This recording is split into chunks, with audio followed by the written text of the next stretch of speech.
What if I tell you कि एक secret family पूरे यूरोप की मालिक है। एक ऐसी फैमिली जिसके कंट्रोल में यूरोप के सारे बड़े banks, industrialists, politicians, bureaucrats, diplomats और इवन मिलिट्री ऑफिशियल्स हैं। 2023 में इस फैमिली की नेटवर्थ थी $700 बिलियन, जो कि Elon Musk, Jeff Bezos, Warren Buffett, Mukesh Ambani और इवन गौतम अदानी की कंबाइंड नेटवर्थ से भी कहीं ज्यादा है। व्हाइट हाउस से लेकर वर्ल्ड इकोनॉमिक फोरम और इवन यूनाइटेड नेशंस तक हर जगह इस फैमिली का इन्फ्लुएंस है। इतना पैसा, पावर और इन्फ्लुएंस होने के बावजूद आपको शायद इनका नाम भी ना पता हो। इवन अगर आप फोर्ब्स की टॉप बिलियनियर्स की लिस्ट भी देखें तो उसमें भी इस फैमिली के किसी एक मेंबर का नाम भी आपको नजर नहीं आएगा। और उसकी वजह यही है कि ये फैमिली चाहती ही नहीं है कि कोई भी इनके बारे में कुछ भी जाने, और इसीलिए किसी टीवी, मैगजीन या पब्लिक कॉन्फ्रेंस में आपको ये फैमिली कभी नजर नहीं आएगी। ये है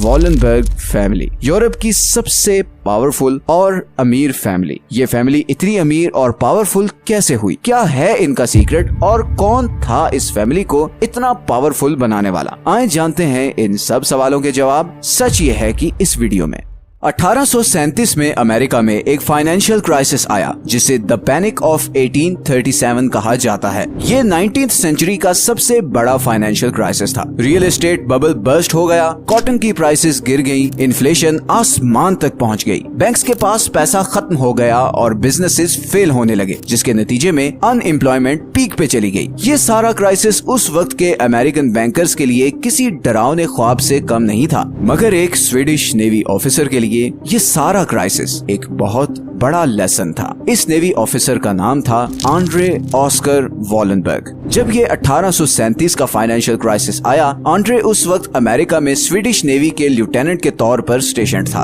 उसने इस सारे क्राइसिस को बड़ा क्लोजली मॉनिटर किया। वो ये समझ चुका था कि इस सारे क्राइसिस के जिम्मेदार अमेरिकन बैंकर्स हैं। उनकी इनकॉम्पिटेंस में आंड्रे के लिए लेसन था कि बैंक्स को कौन सी गलतियां नहीं करनी चाहिए, और ये भी कि उसके अपने कंट्री के बैंक्स एक बहुत बड़ी अपॉर्चुनिटी मिस कर रहे हैं। असल में उस टाइम स्वीडिश बैंक्स बड़े ही घिसे पिटे तरीके से चल रहे थे। सबसे बड़ा प्रॉब्लम ये था कि एक जगह से दूसरी जगह पैसे भेजना बहुत मुश्किल था। इंटरेस्ट रेट्स बहुत ही लो थे और सबसे बढ़कर स्वीडिश बैंक्स किसी भी इंडिविजुअल या कंपनी को लोन नहीं देते थे। मतलब बैंक्स सिर्फ एक लॉकर या तिजोरी के तौर पर काम कर रहे थे। मतलब ऐसे टाइम पर जब स्वीडन में इंडस्ट्रियलाइजेशन स्पीड पकड़ रही थी, मल्टीनेशनल्स लॉन्च हो रही थी, स्वीडन की इकोनॉमी जबरदस्त बूम एक्सपीरियंस कर रही थी और रेल रोड इंफ्रास्ट्रक्चर डेवलप हो रहा था। स्वीडिश बैंक्स लोन न देने की वजह से इन सारी अपॉर्चुनिटीज को मिस कर रहे थे। देखें, बैंक्स बहुत पावरफुल चीज होते हैं, इतने पावरफुल कि आज अमेरिका इन्हीं बैंक्स के थ्रू पूरी दुनिया को कंट्रोल कर रहा है। बैंक्स की ये पावर आती है उनके बिजनेस मॉडल से। अब बैंक्स का बिजनेस मॉडल क्या है? ये बैंक्स कैसे काम करते हैं? बहुत ही सिंपल वे में अगर समझाऊं तो बैंक्स आपके दिए हुए पैसे को आगे किसी और इंसान या कंपनी को एज अ लोन देते हैं और फिर उस पर इंटरेस्ट चार्ज करते हैं, जो कि उनका प्रॉफिट होता है। फॉर एग्जाम्पल, दो लोग हैं, एक मैं और एक मेरा दोस्त अली। अब सपोज करें मैंने बैंक में 1000 रुपए सेविंग अकाउंट में डिपॉजिट करवाए और बैंक उस 1000 पर मुझे 5% इंटरेस्ट देता है,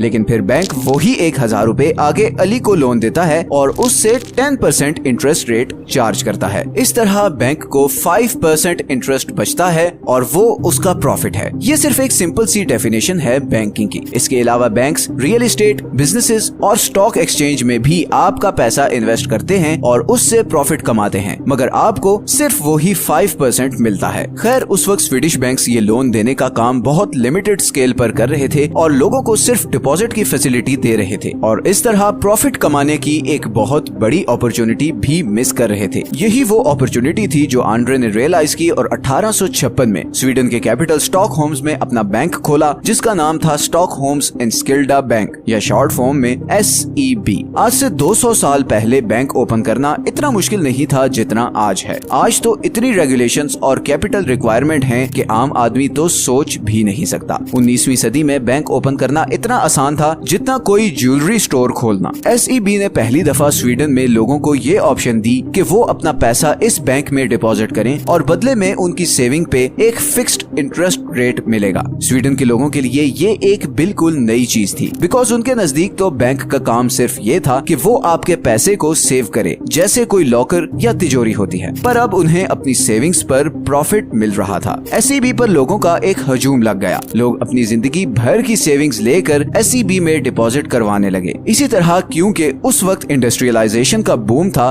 तो बहुत से बिजनेसमैन SEB से आकर लोन लेना शुरू हो गए। वॉलनबर्ग एक तरफ से आम लोगों की सेविंग्स पकड़ रहा था और फिर वही सेविंग्स आगे इंडस्ट्रियलिस्ट्स और बड़े बड़े बिजनेसमैन को हाई इंटरेस्ट रेट पर एज अ लोन दे रहा था। चंद सालों में ही SEB पूरे स्वीडन पर छा चुका था। स्वीडन के हर बंदे का पैसा किसी न किसी तरह SEB के पास था। मतलब सिचुएशन कुछ ऐसी थी कि या तो आपका पैसा SEB में डिपॉजिट है या फिर आप SEB से लिया हुआ लोन पे ऑफ कर रहे हो, या फिर आप किसी ऐसी कंपनी में काम कर रहे हो जिसने SEB से लोन लिया हुआ है। पूरी स्वीडिश इकोनॉमी SEB के कंट्रोल में थी, मगर वॉलनबर्ग फैमिली इधर रुकने वाली नहीं थी। उन्हें और पैसा और पावर चाहिए थी। उन्होंने सोचा कि क्यों ना इस सारे पैसे से स्वीडन की सारी बड़ी कंपनीज खरीद ली जाएं। और फिर वॉलनबर्ग्स ने रेलवे से लेकर factories, shipping ports, press, real estate, हर चीज में पैसा इन्वेस्ट करना शुरू कर दिया। स्वीडन की शायद ही कोई इंडस्ट्री हो जिसमें वॉलनबर्ग्स के स्टेक्स ना हो। स्वीडन की सारी इकोनॉमी, सारा पैसा, सारे लोग सिर्फ एक फैमिली के कंट्रोल में थे, और ये कंट्रोल अब स्वीडन से निकलकर यूरोप और फिर पूरी दुनिया में फैलने वाला था। वॉलनबर्ग फैमिली की इसी बढ़ते हुए कंट्रोल को देखते हुए स्वीडिश गवर्नमेंट ने 1916 में एक लॉ पास किया जिसके अकॉर्डिंग कोई भी बैंक किसी भी कंपनी के लॉन्ग टर्म शेयर्स होल्ड नहीं कर सकता था। ये एक बहुत बड़ा सेटबैक था वॉलनबर्ग फैमिली के लिए, मगर उन्होंने इसका भी सोल्यूशन निकाल लिया। वॉलनबर्ग्स ने